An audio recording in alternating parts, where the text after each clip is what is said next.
Hey there. Happy day 3 of the Live Thrive Challenge. Sharon Horne-Ellstrom here, sneaking a sip of coffee. Been a crazy morning. Do you ever have those? 4-year-old granddaughter is sick today, so she's hanging out with me along with her puppy. And of course, drama and trauma ensue when little 4-year-olds don't feel good. It's kind of like when the ex used to get sick. The proverbial you know what would hit the fan. Well, today is a really exciting day.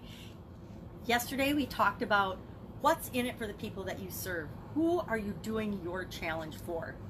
And I hope you've taken a few minutes to clearly identify who that is. Keeping in mind that just because you pick an audience for this particular challenge, the one that you're learning how to do now or you're going to do next, doesn't mean it's going to be the be-all and end-all audience that you work with, the people that you deal with. The people I work with flux and change all the time, and it's changed over the course of my career. It's changed as I change and grow and develop. When I first started out in business, I was helping more people that were just first starting out in business, and over the years, as I became more experienced and became an expert in different strategies in different fields, I worked with a different clientele, a different set of people. I predominantly work with women that have been in business for a significant amount of time, and men as well. I actually have more male clients than I do women. Not sure how that works out, but it just seems to be. I think I'm a little bit too direct for a lot of the women that are in business. Unless, of course, they're like me and they grew up working in the male-dominated industries where you developed really, really thick skin if you were going to survive. It seems like the women that have had similar experiences like my approach, other people not so much. So today we're going to learn all about the challenge framework, how to make and create the perfect framework for your challenge and for any challenge that you want to do from this day forward. Now, when I was in high school, I ended up finding out that I had a talent for writing, and for writing specifically for the newspaper. We had a high school paper called the True Blue Times, which is probably what almost every high school paper with the blue in their logo or blue in their school colors is called. But we had the newspaper called the True Blue Times, and I ended up writing an article for that almost by accident that ended up winning awards and got me actually pulled into the world of journalism.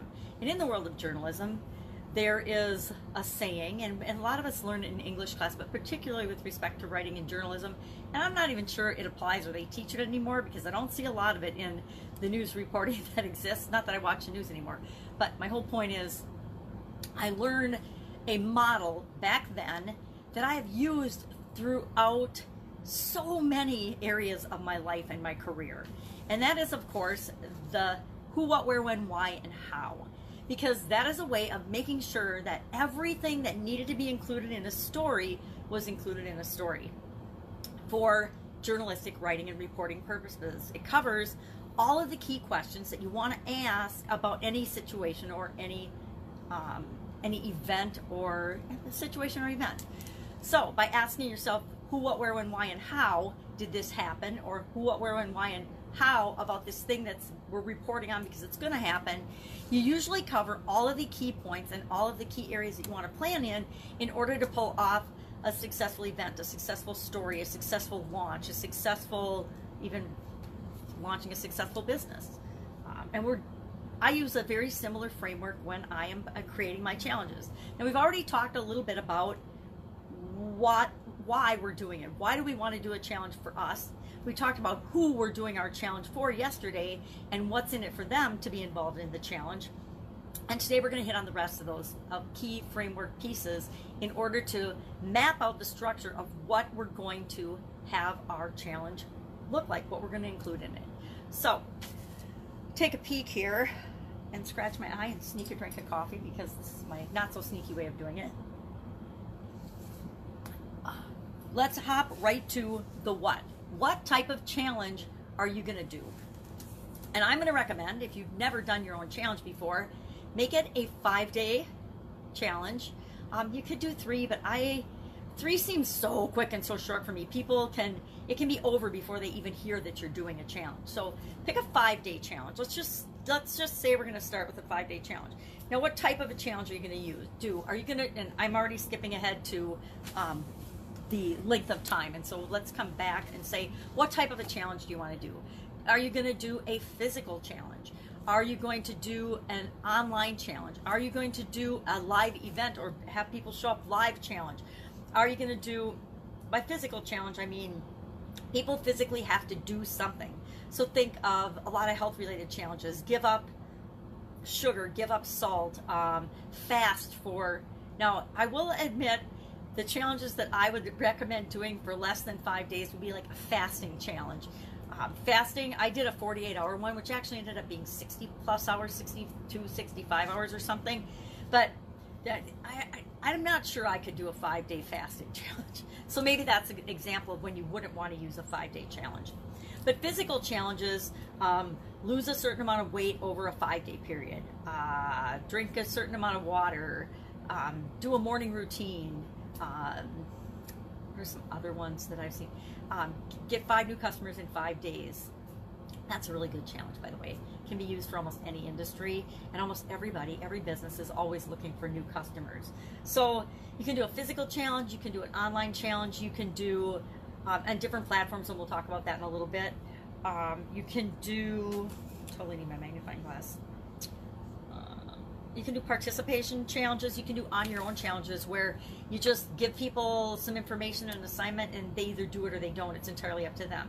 Participation challenges, usually if there's prizes or something involved, there'll be some kind of proof of participation. So say I'm doing a challenge and each day somebody has to do one thing to prove that they actually did the challenge. Maybe they have to take a picture and post it on usually I do these on a Facebook group page, like I am here.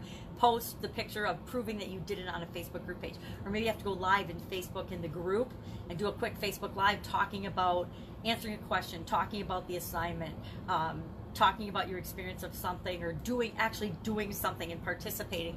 And then from all the people that participate, that's where the winners are drawn from. I'm going to highly recommend that you do that. Don't reward people for just showing up. Please. I mean, showing up is 80% of the way to success, but you have to take action and participate and engage. The other 15%, and then 5% is other factors, but you actually have to take action and do something more than just showing up. I got really frustrated in my Italian food business because it seems like a switch went off, and I went from having a team of amazing women that worked with us and had worked there for at least a decade to everybody was moving on. Okay, we were all getting older. Everybody started moving on and going on to different things.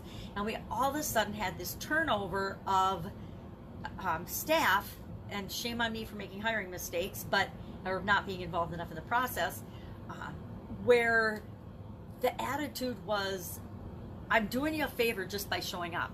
You know, you're so lucky I just am gracing you with my presence here today. And I don't know where that came from, because that is definitely not my philosophy. And so don't think that just people showing up, just listening to your video is enough. They have to not only listen to your video or show up live, they actually have to do the thing that you're asking them to do. So participation challenges. So what type of a challenge do you want to do? What kind of a challenge do you personally like?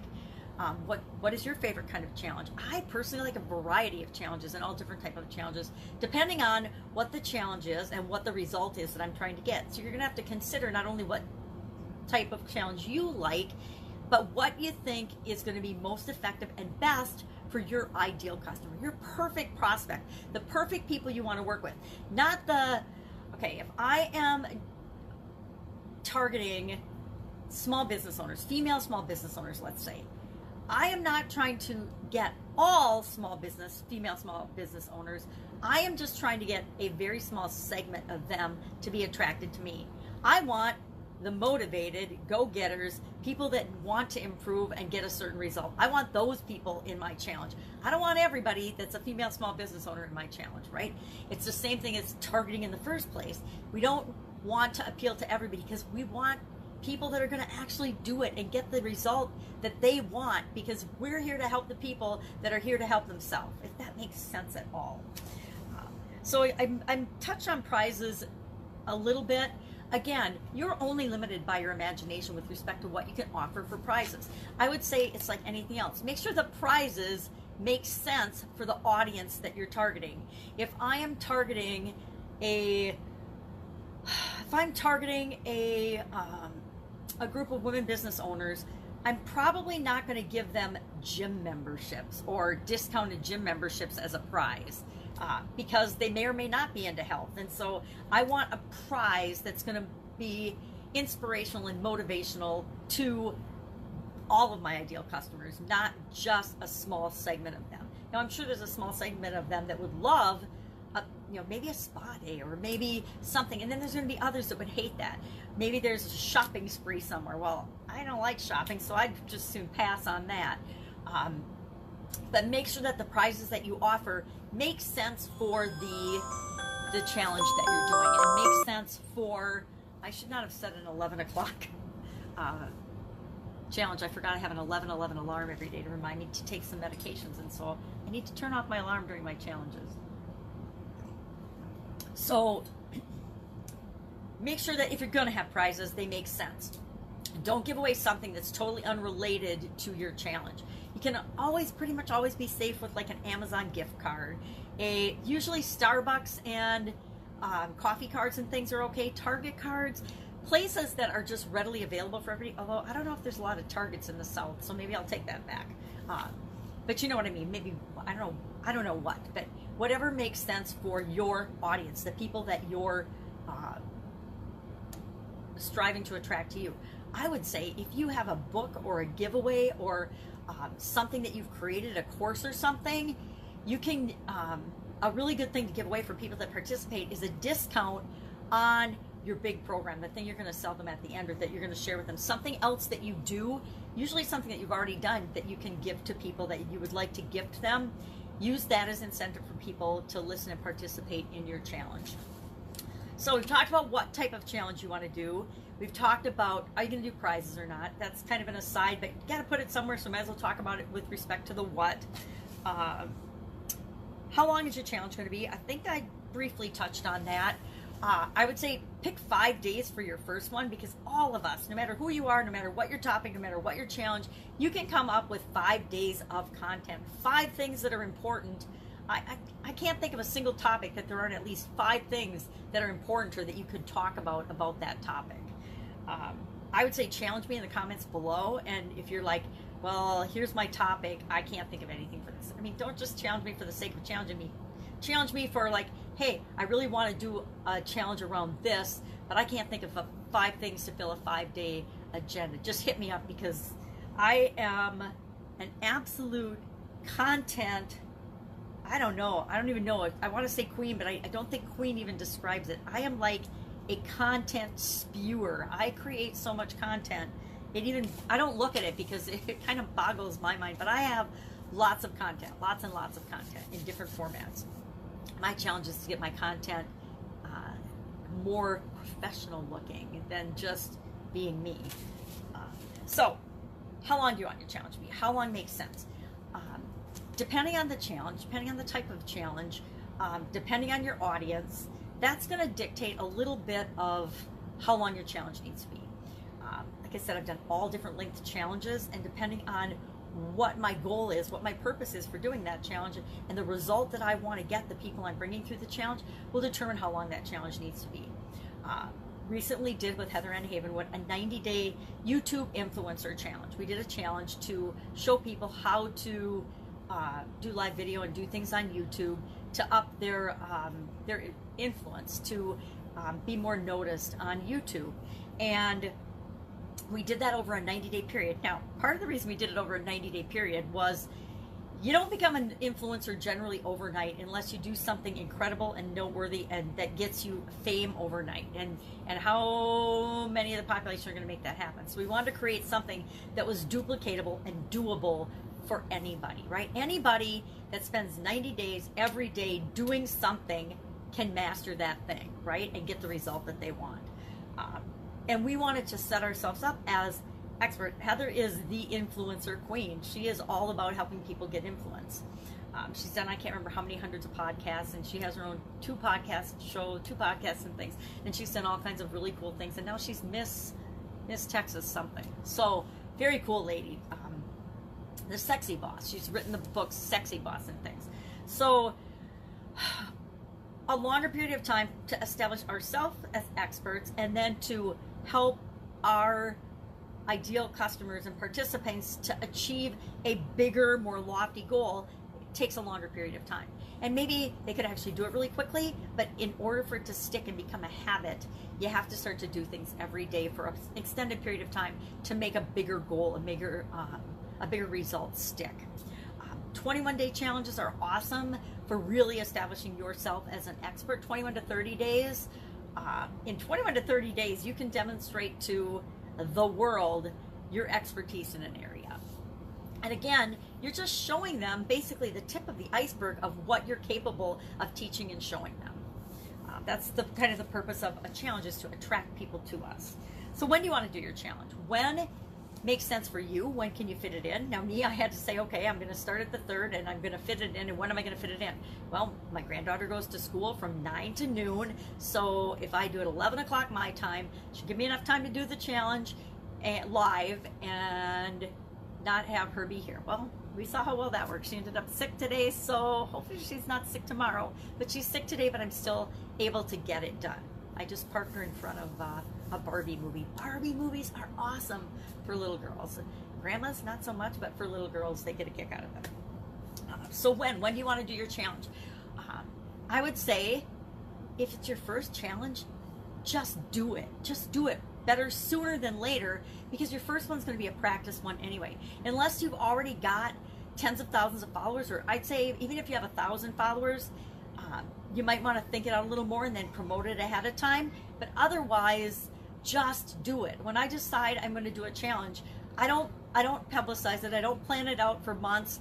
I say I'm going to do this. Now, unlike the Women's Summit, I did a Women's Summit last year, and I said I was going to do it, and that is a way bigger project than I thought it was going to be. Putting on a summit for 30 amazing businesswomen is so fun and so exciting, and I learned so much. But it took months to put that together, and then should have spent another month publicizing it, and then after that promoting it, and had everybody promote it. We didn't do that because it was my first one. Now, with challenges, it's a lot simpler. But for your first one, just do it, take action, get comfortable with all of the aspects of you actually doing it and leading it. So by the time you really do one that you invite a ton of people to, you are super confident and it goes without a hitch. Or if there's a hitch, like granddaughter's yelling down the stairs, it doesn't matter because you've done enough that it's not even going to faze you. And you just tune her out and ignore her because you know she's safe and protected. So, and then the other thing to consider is not only when makes sense for you. If I am speaking to sports fans, am I going to do a challenge and expect them to miss part of the Super Bowl on Super Bowl Sunday for the challenge? No. So consider your audience. Also consider your audience, your ideal, remember your perfect ideal customer again. Consider how much time they need to devote to your challenge for your challenge period in order to get the result that you're telling them and guaranteeing them that they're going to get. Basically, you're making them a promise and you're guaranteeing that if they do exactly what you say throughout the course of the challenge, they will get the result they want. I'm going to tell you right now, I guarantee if you do the homework every day, this 5-day period, you will be able to go forth and conquer and confidently pull off your own challenge, It can be online or offline, totally up to you. But you'll be able to do it because you'll know what to do. You'll have all the pieces, all the components, and then you just have to decide the details of how do you personally want to customize it and make it your own. So how much time do they need to spend every day? And I think we talked about this a little bit yesterday. There's challenges that require you to spend hours a day in order to get through them, in order to get them done. And that's fine if that's the audience and you're looking for the most dedicated people in that audience and you want to attract them. But otherwise, just remember to consider your time and their time, because the more time that you're wanting them to commit to it, it means the more time and effort you're putting into it. If I am expecting people to do 3 hours worth of content and just absorb that content, then I and a team of people are probably putting at least 3 hours worth of effort each day into that content, or more, usually more because we've got years of experience planning it out.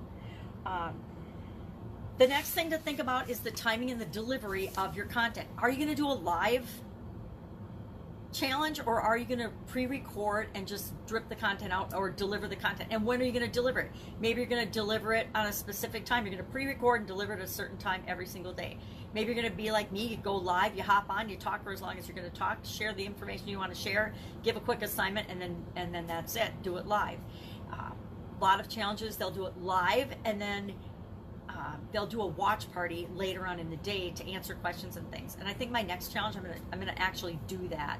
So I'll do it live at a certain time, and then I'll do it as a watch party and answer questions myself and participate and engage with people later on in the day. So maybe I'll do it again around lunchtime. I like the lunchtime ones, and then, but not take everybody's whole lunchtime, right? People gotta eat.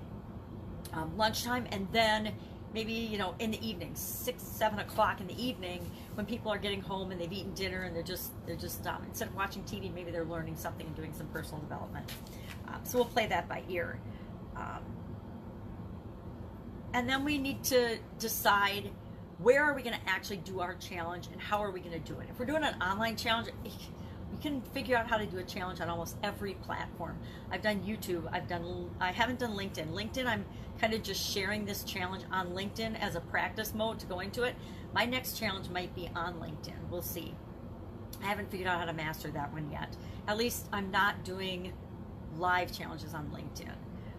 But I can do live ones on Facebook Live. I can do live ones on Instagram. I can do live ones on YouTube. I can do live ones on a whole bunch of different platforms that I've probably never heard of, depending on who your audience is. We always want to go to where the people that we want to work with are hanging out. Where do they hang out? Where do they congregate already?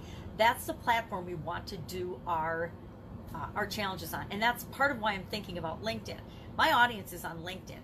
They're not necessarily on Facebook, or they might be on Facebook, but there's so many other people doing challenges and doing things on Facebook. That's not where I necessarily want to be or live.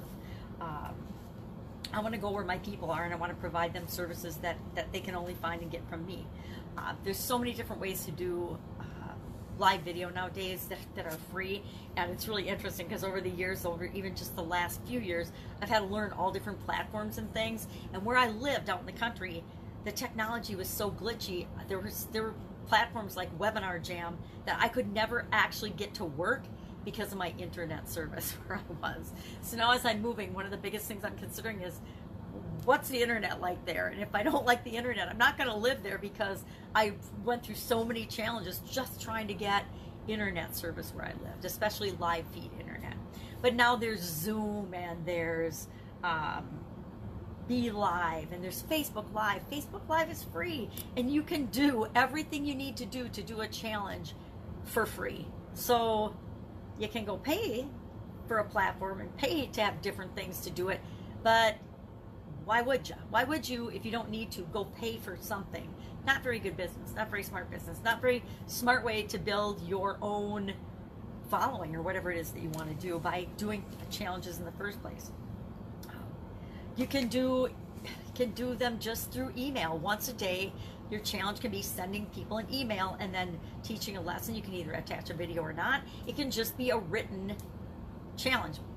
The vast majority of all of my challenges up into probably 2.5 years ago were all written. They were all written challenges. I did them through email. I did them on my blog. Mostly I did them on my blog. I did them live and in person.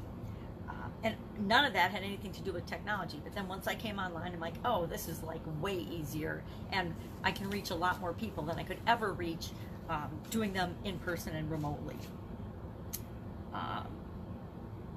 You can do, they don't have to be live. You can do your challenges as pre-record. You can use messenger bots to deliver your challenges. You can use any platform that your people are on to find a way to deliver your challenge. I personally like video because I'm visually challenged, and it's easier for me to just pop off and make a video. I don't even like having notes because I can't see my notes. So I write them for my memory, but I can't really see them, so it's silly that I even have them or write them down. But I like to capture things, and somebody else can always read them for me or to me. So I'm trying to think if I've cut on, and we're going to talk more in depth about how specifically I recommend that you do your first challenge if you haven't done one yet, because it is free. I mean, so if it's free, there's no reason to say, I can't do it because it's too expensive. I'm going to show you how to set it up and do it, and you're learning it now. So at the end of this 5-day challenge, you will already have the entire framework and outline for your challenge set up and ready to go. And then it's just a matter of, do you have a Facebook page? Do you have a Facebook group? Do you know how to use units? Do you know, and you don't have to use units, you can just do it right on your page. You can actually do a challenge right on your Facebook profile, your LinkedIn profile, your TikTok. I don't know how you do it in 15 seconds, but maybe there's a way to figure out how to do a challenge on TikTok with 15-second videos. Obviously, I know nothing about TikTok. And maybe by the time you watch this video, TikTok will be gone. I don't know. But my whole point is, you'll have everything you need to do your own challenge. You could actually do your own challenge as soon as Monday if you wanted to, because we'll be done with the challenge. You could put all your pieces together, have it ready to go, and actually launch it this coming Monday. So the next thing is to decide when you're going to do your challenge. When are you going to do your next challenge? So today's assignment, I'm just going to hop to that. I've kind of pontificated enough on this stuff, and it isn't that hard. The framework is simple. Answer the questions: who, what, where, when, why, and how. And you will have the core framework and the core plan in place for doing your own super successful results getting challenge in days, not years, right? So you'll be getting results like right away, not spending years and years commiserating over trying to figure out how to do all the moving pieces and components, because there are some moving pieces and components, but we tend to make them so complicated, and they don't have to be that complicated. And people that do challenges, guess what? They make you think that it's super hard and super complicated and nobody can do it, right? Only they can do it because they're the expert. I'm going to say poppycock here because it's nonsense. Anybody listening to me can figure out how to do anything they want to. Anything is possible for any of us if we're just motivated and we want to know how to do it. If you want to know something, you'll figure out how to do it. So our assignment today is simply to answer these questions. And we've already done the who and we've already done the why, so we don't have to answer those. But what's the topic of your challenge going to be? What's the result that you're going to get people? What's the topic? What type of challenge are you going to do? Are you going to do a live in-person event challenge? Are you going to do a physical challenge? Are you going to do a Facebook challenge or some other platform? How long is your challenge going to be? 5 days, 10 days, 21 days? And then I'll show you how to map out the content for each of those days depending on how many days you're going to do your challenge for. And I'll share in detail how to do a 5-day challenge and how to decide what to include in your 5-day challenge. When are you going to do it? Commit in this, call your shot and say, I'm going to do my challenge on February 24th or whatever day, whatever date you plan, but set a specific date so that you have a specific goal set of when you are going to do your first or next challenge. And then where are you going to do it? What platform are you going to do it on, or where are you going to do it live? I would love to do a mastermind challenge up at our cabin. I think that would be absolutely incredible, but it would have to be like 5 people. Five people, because that's all we can comfortably sleep, and let everybody still have their privacy. And it's an incredible place. It's got a bowling alley and all kinds of cool stuff. And I would love to do like a mastermind challenge or a mastermind weekend event up there. I think it'd be incredible with a bunch of small business women. I just think that would be so much fun and so exciting. It's such a beautiful, fun, unique place. And so that would be an example of a physical location event-based challenge. Or are you going to do an online challenge? And if you're going to do an online challenge, just pick your platform. Just share your platform. So you already have your who, you already have your what. Share the type.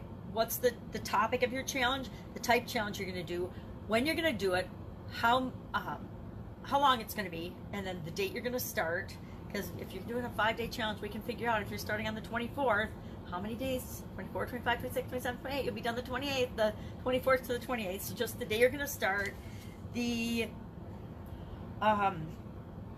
And then where you're going to do it, what platform or where you're going to do it. Because if I know where you're going to do it, then I can specifically talk about lessons learned on that particular platform. Unless it's some bizarre platform that I've never heard of and I'm not a part of, like say Nix, or I don't know why you do it there, but